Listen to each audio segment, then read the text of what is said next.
Greetings, Summoners. Cosmic here, and welcome back to the Battle Spirit Saga video. And today we're going to be doing the white review for Set 3 Aquatic Invaders. And as always, we're going to have some sample lists at the end, which, again, are strictly meant to be new player-friendly as possible, just to help onboard players to the set, because there's a lot of really cool and fun decks that you can be playing. But I think ultimately Set 3 is really the color where we're start to see a little bit more of the dual color strategies come online and probably be fully expanded on in Set 4. So with that out of the way, of course, we have the gorgeous SPRs up front, and I gotta say I just really love the Guardian Frost Tiger because of the lore reasons with the lore text at the bottom, or flavor text, right? And just like this cry of pain as they're losing their world, which is just really comes out well in the artwork. And then Dimensional Rift, which looks like a purple card to be fair, but how sick does that look, right? So I'm curious to see what other, when this spirit blocks boss monsters we're gonna get later, but also I think just from obviously blue being my favorite overall, but man, white got some really nice SPRs this set. I really do like both of these. But with that out of the way, let's get into the main set itself. Of course, starting with the White Guardian, who, hey, is a Machine Beast. So spoiler, it is going to go with Newman City, which we've been seeing in Set 1 and Set 2, and is just sort of an upgrade. Now, what's really interesting about this one is, of course, it's going to go straight into the level 2 effect at the very bottom, or the third line of text, right? So at the start step, select one of your spirits when this spirit blocks effect for each diamond sanctuary you control, right? So this is again going into the payoff strategy and giving you an effect that says, hey, I want to run the Guardian, I want to run the Sanctuary, what do I get for it? And then the selected spirit cannot be blocked by your opponent's spirits that cost 6 or fewer. So yes, this is going to be, the majority of spirits that our opponents are going to be playing unless you're going against a mirror. And in that case, we are going to see Derm Dyna kind of take the spotlight. So for the, Guardians overall, and for how each one of them fall into the different, color pies, as it were, in terms of what their specific role is, white kind of got the short end of the stick because it is a Machine Beast, which is great because you can play it off Newman City, but it's one of those things where, like, if we're doing this sort of payoff, right, why not just play Derm Dyna and then save ourselves the deck space? Now, yes, again, at the end of the video, I will have a sample list that is, spoiler, Machine Beast control, that is still going to use this, but even with the extra, can block additional effects and it can continue to pump itself up, I still think with the combination of things like just playing the Peggy Scion early and having suppression backups, plus things like Elk, right, you're not going to find room for this at the end of the day, but I do like that we are seeing more of the payoff strategies and really looking forward to seeing what that's going to line up with in Set 4. So I don't think there's ever going to be a world where you're playing, 4 of the Sanctuary and 4 of this guy, but I do like the fact that there might be some combination of both that you play, because at the end of the day, the Diamond Sanctuary is just a cheap, easy reduction you can stick on the board for Derm Dyna, so you probably want to play some copies anyways. So we'll see where this ends up. I am a fan of the card overall for just, again, having these Guardian payoffs, helping people get into the game, and having these, like, build-in strategies, but ultimately I think for the Machine Beast control deck itself, this one's going to fall a little flat. Next, we have the Sheriff Eagle, and I just had to put a little reminder there just so I don't forget to mention it. But yes, this does still die to Curse, right? Because Curse is something that happens after the battle specifically. So yes, this is a good blocker, against like everything else, but you're trying to help shore up your, purple matchup where they have the Curse combo and stuff like this.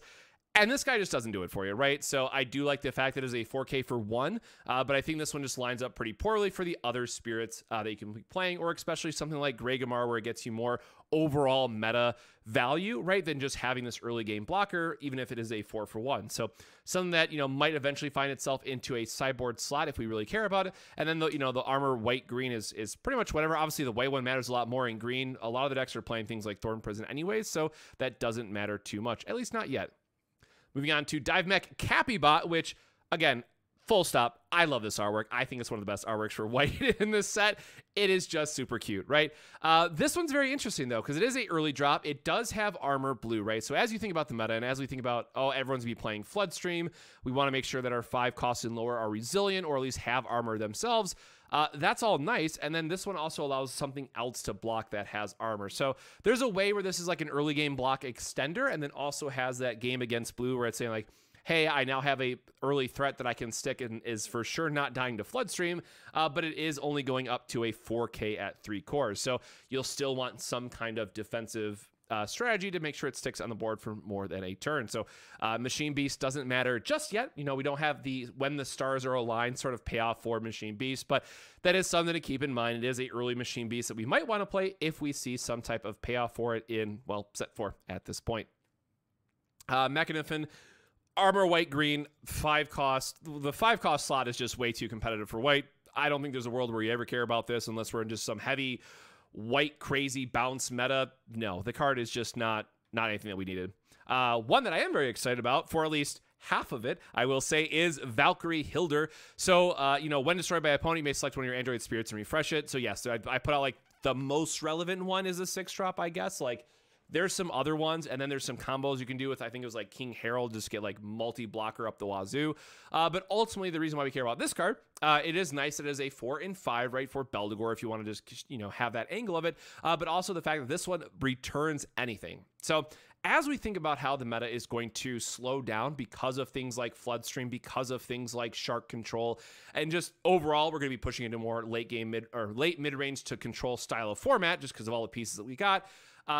Unconditional bounce is just going to be really good. So I'm not sure if this is more of like something white just splashes in those various control decks, or if we're going to see the return of like Ryan Matis's mid-range bounce white deck, because if so, this is a home run in it, right? This is absolutely what that deck wanted, because it does allow you to be proactive and getting more symbols on the board while getting in that chip damage. So a card that, at a minimum, I know it's going to find some runes in some sideboards because it can be very backbreaking to get this off early, especially if you are in a white strategy that can play this for 3. And yes, the BP thresholds are, you know, lacking as it were, same as Valkyrie Mist, but there's going to be a world where we see decks that can be 4 Valkyrie Mist, 4 Valkyrie Hilder, 4 Provocation in the Magic slot. Like, we're going to have all these bounce effects, right, that are just going to make decks that want to play these big threats and ramp into them, unless you're green, get heavily punished for it. So very curious to see where this ends up. Now, yes, we got to talk about the Pilgrims, and right, this one is makes you just feel bad all around. So I do appreciate that it has armor red. So like in a volcanic break world, that would have mattered a little bit more.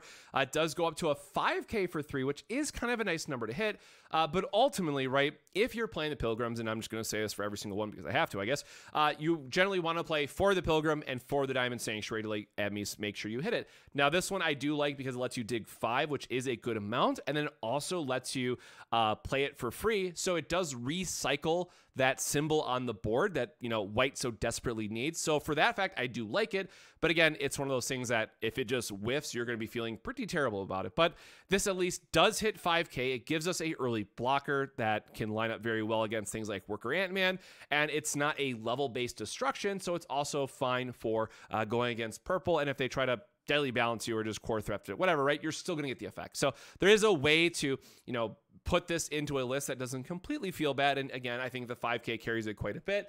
But ultimately, I think once we get to the refinement stages, all the Pilgrims, I think overall are getting cut, and you're only playing a couple Sanctuaries to get their effects, and you maybe are playing the Guardian for a payoff. But I can at least give this one to Sage because the artwork is so cool, right? And this guy does appear in the later Magic card that we're going to talk about, Dimensional Rift, in its base rarity form. So I love that little dude, and I hope we get to see more of it. And yes, it's also an Android, but chances are you're not refreshing this at any point that's relevant, you know, but hey, Android could be a family type that matters in the near future. So that remains to be seen. And then of course, Diamond Sanctuary, it's just there because, you know, we had to at least reference the card with it. This Nexus cannot be selected by the effects of your opponent's magic. That's pretty exciting because it at least cuts out things like the Burning Forces out of the sideboard and whatnot. And if you think about Derm Dyna, it's a very cheap Nexus that we can play to let Derm Dyna select one more of their spirits to be unblockable. So there is some value in having this as just like the turns that you want to ramp out the Derm Dyna, where you get to like play this for very cheap, play like a 0 cost, and then play the Derm Dyna to get 2 unblockables. Stuff like that, right? So I think it's not to be completely missed that a cheap Nexus that can stick on the board for white is very, very good. But how many of these do you have to play? It's probably like just 2. And Derm Dyna is still going to be kind of the boss spirit that we carry at the top end to get the last little bit of damage. Moving on from there, the 2-drop Shield Soldier Beldir. This one's interesting, if only because it is a 2-drop. It does have armor red and purple early on, so, you know, no Burning Force. You can't core drain it, things of that nature. It's going to be protected against Mordred, so you can block with it when you want to, and you don't have to worry about the follow-ups from like a second attack. And then if your opponent used an effect they control to draw a card this turn, you know, Rotting Swamp, any of the draw effects out of red. So this actually does hit a lot. This one I'm really curious to see where it lands, because it is any spirit. So again, the condition is they have to have drawn something, but if they're playing something like Rotting Swamp and you're the white deck, it is very easy to turn this card online. Now, for that very reason, right, it's probably going to be something that is going to be stuck as a sideboard card, but I do, again, like the idea that this can bounce just anything. So, again, if we start to see that more mid-range bounce strategy come online, I think this could be a very strong, just like, main deck inclusion, because you need those early symbols on the board. But again, this is one of those things that, you know, trying to think about how white can improve the purple matchup, I think this can do a reasonably decent job. Now, yes, if they have like the full Blood Curse, Maduke combo and all that stuff on board, that's going to feel bad. Not much you can do about that, but this does at least allow you have some kind of action in that early game, because keep in mind, you get that secondary effect at level 1 as well. So you really only need to keep one core on this at all times and still get to use what you want it for, right? So this is nice. At least we get more of that core efficient plan that we have into white, and help with that white bounce mid-range strategy really come online, because we can then spend those cores elsewhere. I will say, I realize why it would have been way too good to do it, but I really wish this was a mecha for Infinite Mothership. That's just, you know, wanting to have it all scenario, but I can definitely appreciate the balanced choice here of making it an android. Moving on from there, we have Tank Mobile Mouse. And can we just appreciate that I totally overlooked this guy at first, right? This little guy in the corner. Just look at this little dude, right? So the first thing I got to say is I do appreciate this card and the next card, that the white token strategy did get more support in this set, which honestly gave white a reasonable draw engine, which by all accounts, white shouldn't have, but now you're forced into this more particular archetype if you want to just cycle a lot of cards in white. That said, why do they all have to cost 5, right? Or I guess 4 for Gunsmith Mime, sure. But like all these are very expensive. What we really wanted was like a 2 or 3, like something to play turn 1, right? That we can get the cores on, get our token, and let them stick there. And otherwise, they're all locked behind turn 2 play. So yes, this one's nice. It does have a when destroyed. It's a 3K, so we likely get the block of it and then get our token.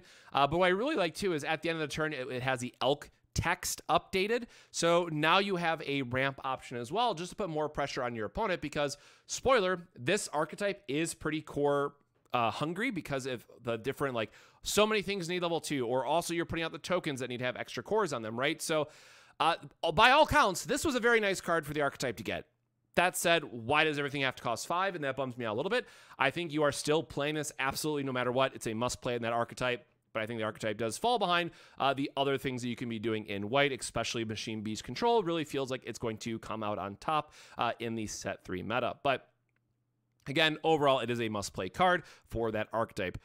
The one that I can't even call a must-play card, because, my God, if we find room for this in the sideboard, what is the meta, right? So during your opponent's turn, if they make you mill 3, you get to poop out a mecha. Again, I love that we get a generator for it. Obviously, white does want help against the blue matchup, but this isn't it. I appreciate, again, that it is a early drop. It's a 2K or 4K for 2, which is really good, but we're only getting these effects if we're going against a blue deck. So, you know, this is one of those things that and it's an early drop mecha, I guess, you know, again, for Infinite Mothership, obligatory disclaimer. It's one of those things where it's like, it has to go in your sideboard, and even then, I don't think you're ever going to care and or have room for this. So, ultimately, this card just does feel like a huge miss. I really wish this would have had just any level 1 effect, ultimately, even, you know, and then level 1, 1, 2, right? Just to give it a little bit more playability, but when you force something to be having such a niche, you know, use case, I don't think it's ever going to make the cut in anything relevant. I also love the artwork. I think the artwork on this is pretty insane, all things considered. And I like the idea of like, hey, white did get some anti-blue stuff, but ultimately this one is going to get cut, at least for me. Now, the absolutely one that I am the most hyped about and also have no bloody idea where it's going to go, and you're clearly going to see that in the list at the end of the video, is Snowcapped Peak Goddess Scotty. And yes, we did get an exclusive artwork for her in the Grand Open Wave 3. The winter mat is just, it's so good, so good. But this one is a 9 cost and 4 reduction, so very expensive. Armor white, so it can't get bounced, which is really nice. You know, the level 1 we're just going to ignore, even with how good that is for Enterprise. But the thing to really draw attention to this is the 5-core investment level 3. Oh, that's so much. During opponent's end step, at the start of the step, return all of your opponent's exhausted spirits to their hand, right? This, how are we going to get there is the big question. You can see that even when I was trying to rack my brain over it, I put something just okay together, but it's going to feel bad when I probably actually get around to testing it. But this is such a hard, like, you want to play white-green. Let's finally make white-green control a thing. And that's fine. But again, at best, we're paying 5 cores to summon her, and then 5 more cores to put it at level 3. That is a 10-core investment, and you didn't, like, what does the rest of your board look like, right? So you need heavy ramp, heavy control, heavy tap down stuff. Now, again, to be fair, if you get this off, and if you get to have, like, the Thorn Prison because they try to attack with something, you're going to end up bouncing their entire board, and you probably win on the spot, right? Again, with it respects to the game going to a late mid-range to control style focus, that's going to be like a one-sided board wipe you effectively win. So it has to cost a lot, right? It just, by how insane this effect is, it has to cost 1 billion cores. And it does cost 1 billion cores.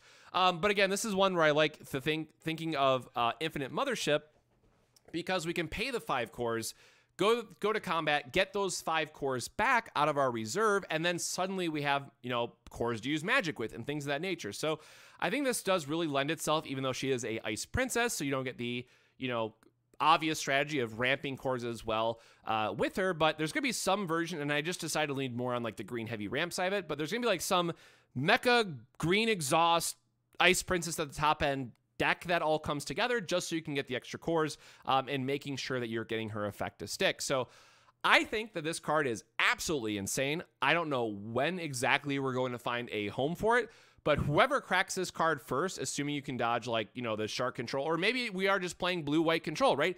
Let's be honest, and we'll save it for that blue review video, but blue got a lot of tools that really help out white just to force the game to be super slow. And then you just play 4 Thorn Prison, because Thorn Prisons is an insane card, right? And obviously the SPR prices going up indicate that. But we have to wait to see. But again, I think whoever cracks this card is going to be rewarded in such a big way. Moving on from there, we have Radiant Dragon Palace. I don't even know how to say the last one, so I'm going to skip it. 6 cost, 3 reduction with questionable BPs. I do like this card because specifically the level 2, which only 5k for 2 does feel a little bit bad when you're paying, you know, 6 drop. You may return one of your nexus to the bottom of your deck to draw a card, right? So in this world where we have to run like extra Infinite Motherships, we have to run extra things like the Diamond Sanctuary, just getting to filter out your nexus to draw a card is something that is very, very welcomed in white. However, that said, and I guess, you know, not to be missed, it does have a when the spirit blocks, you get to ramp one. This is an interesting one because we know we have things like Buffalong Bill. We know we have things like Heavenly Castle, Castle Gate, or whatever it's called, right? So there's a lot more of this when the spirit blocks stuff that matters. And I don't think we're there yet, but I think if we get like one more really good boss spirit of like, hey, I just want more when this spirit block style effects, this could be what we want. Because again, getting draw power in white can be very, very good, even if we have to bottom deck one of our own nexus, right? So this is something to keep in mind that we really want to see where this lands. And I don't think it has a home right now at all, but this is one that I'm going to keep in my back pocket because of the effect being so strong for white, what white wants to be doing. Going into our nexus, oh man, this is... White is not allowed to have good nexus. Like, we got all our good nexus in set 1, and it's been kind of rough then since, right? So, when placed, bounce a 1 cost or fewer, whatever, right? When destroyed by opponents, select one of your opponent's spirits and return it to their hand. So, in the context of set 3, want to be very clear, in the context of set 3 in a vacuum, I totally get it, right? If you look to Ancient Dragons, and that's why I'm including Livia here, there is a lot of like destroy your opponent's Nexus stuff. So there's a way to punish your opponent, and yellow got some of this in set 2 to make them not want to destroy your Nexus. Like, now, is this enough? Probably not, right? Like, I get the flavor of, oh, the battle of white versus red, making sure they clearly, you know, go up against one another. They have all these effects that line up with one another, and then white usually comes out on top. But just a straight bounce, I'm not sold on it, right? So we might see this again because we are thinking of like the white bounce mid-range strategy, that it might do something, but ultimately I just cannot imagine a world where this Nexus is ultimately going to see play. Moving on from there, we have Dimensional Rift, which once again, we have the Pilgrim Sage right there. So when this, you may summon a white spirit card with a when this spirit blocks effect from your hand without paying its cost. When summon effects on the spirit summoned by this, effects are not triggered. This card is always going to be either a 0 or a 5 out of 5, right? It's one of those things that you have to play 4 of them to get the effect. You have to have some insane when the spirit blocks spirit, like Enterprise is obviously the big one. And then what do you do with the extra copies, right? So I do think an early game Enterprise, especially with you have a 9K double blocker that protects itself against bloody everything, it feels like, right? That can be very strong. And then the question becomes of like, what do you do with the other copies of this when you draw into them?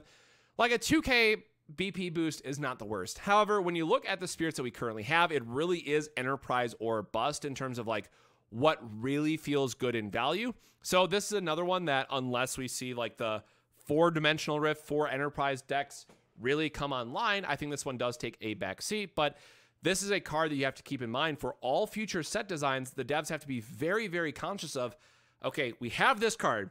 How push can we make this spirit, right? So I think that I really do appreciate the balance of when summon effects do not trigger. So that's automatically a very easy way for them to balance it, right? Like 8 or 9 costs that have a very strong when summoned and then a very okay when the spirit blocks. And that's how you balance it out, because then they don't get the insane effect. Overall, again, I love the artwork. I think the artwork is absolutely sick on these. And I really do love the SPR as well. So a card, again, that I'm not in a rush to play the 4 Enterprise, 4-dimensional rift style of decks, but a very, very scary card going forward. And to be perfectly honest, if the SPRs drop to like $5 because no one's playing them, I'm just going to pick up a set. And I would tell you, if you got this far in the video, definitely like a market watch thing. If these SPRs get cheap, buy them out, 100%. There is no shot in my mind at some point this card gets broken. It's just way too good of an effect. From there, we have the Internal Shield. During this turn, when your opponent effects discards cards from your deck, no more than 1 card is discarded. Anti-blue, I get it. Not much else to say about that, right? Goes in your sideboard if you really care. We'll see how much the blue mill pattern really matters. And then the last magic here is Provocation. So this one I had to like read 2 or 3 times before like it finally clicked. Right, so it's a 3 cost in 1 reduction, so it's hella cheap.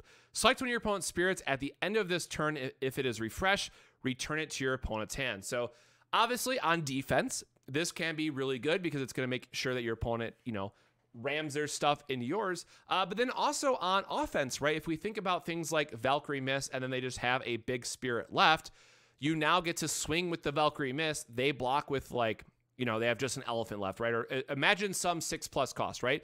You say, okay, if you block this Valkyrie Miss, that spirit's getting bounced back to your hand, and that's going to be a huge tempo loss for you.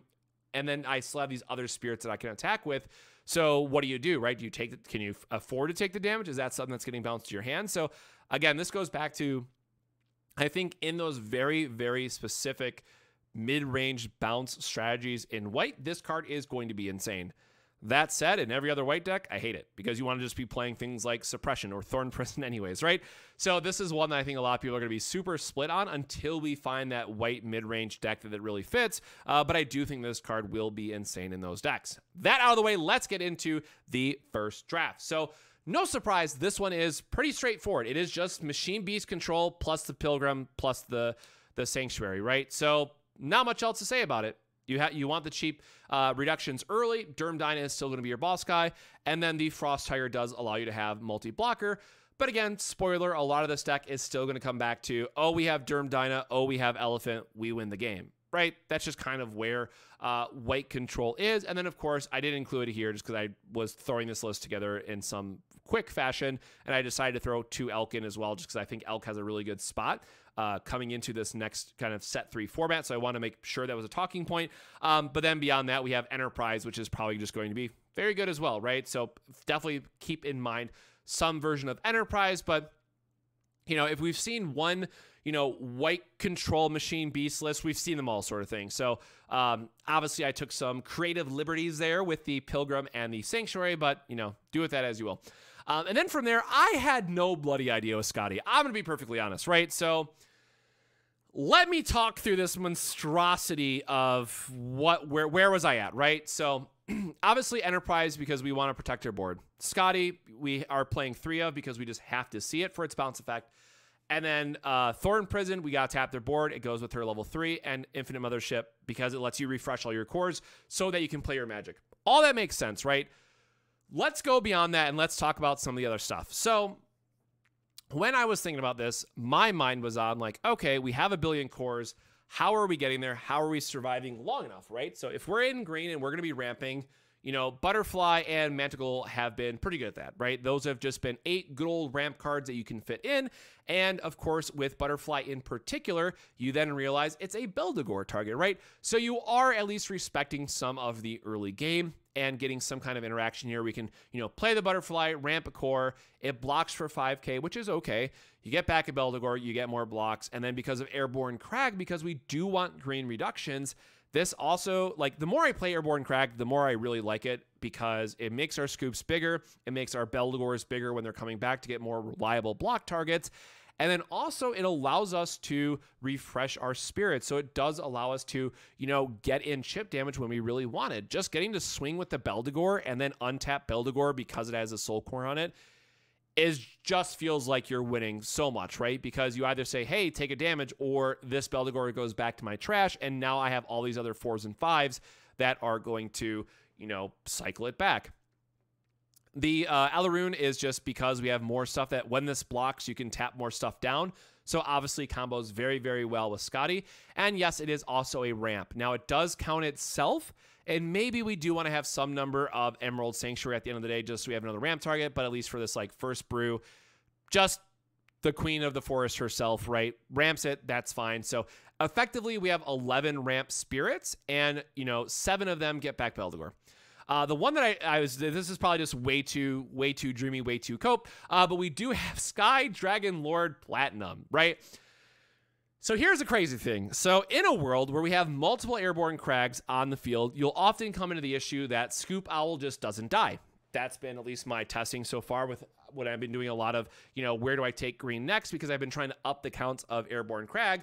But now on our turn, we can make Scoops and Butterfly and technically and Manticore if we really want them to be all 3k or less. So we can just bounce all these guys back to our hand, get the ramp stuff again, or just get extra value out of Scoops to say, hey, you know, yes, you know it's in my hand, but now Scoops is going to come back down again. It's going to be, you know, because we've been playing into this strategy and because it's so far ahead, right? It's going to be a 6k blocker that if it dies, taps something else. And then, of course, that lines into Scotty as well. So I don't love Platinum, but it is a 7k for 2, which I think gets missed a lot. And it does have some very obvious synergy with our lower end that we can kind of replay and get more value out of. And of course, we can also just replay the Alaroon. And I gotta say, if you're a yellow player or a purple player that's been on the wrong side of Sky Dragon Lord, it feels terrible, right? So because we have all the ramping green, because we're going to have the symbols on board to ramp these guys back out, I think it does play well together. And then, of course, we are just playing Starbloods at draw because it's a draw engine to bring all this together. So, look, I'm sorry. This one's not as beginner, like, on-ramp friendly as it could be, but Scotty just doesn't allow it, right? There is no mono-white Scotty deck that you can get away with. Like, at a minimum, you have to play Scoop Owl and Thorn Prison. And then it just kind of devolves from there. So let me know what you think. Do you have a cool Scotty brew that you're really excited about? Definitely let me know in the comments below. But with that, that is our white set review all wrapped up for Aquatic Invaders. Of course, next we have the green and blue that we get to look forward to. So definitely make sure to check those out as well. Very excited for everything that green and blue got in set 3. I definitely think they are the winners by like a mile. And hey, truth be told, those are the 2 colors that needed it the most. Rest in peace, yellow. So we'll take what we can get. So with that, my friends, stay safe, stay hydrated, and we'll see you in the next video. Cheers.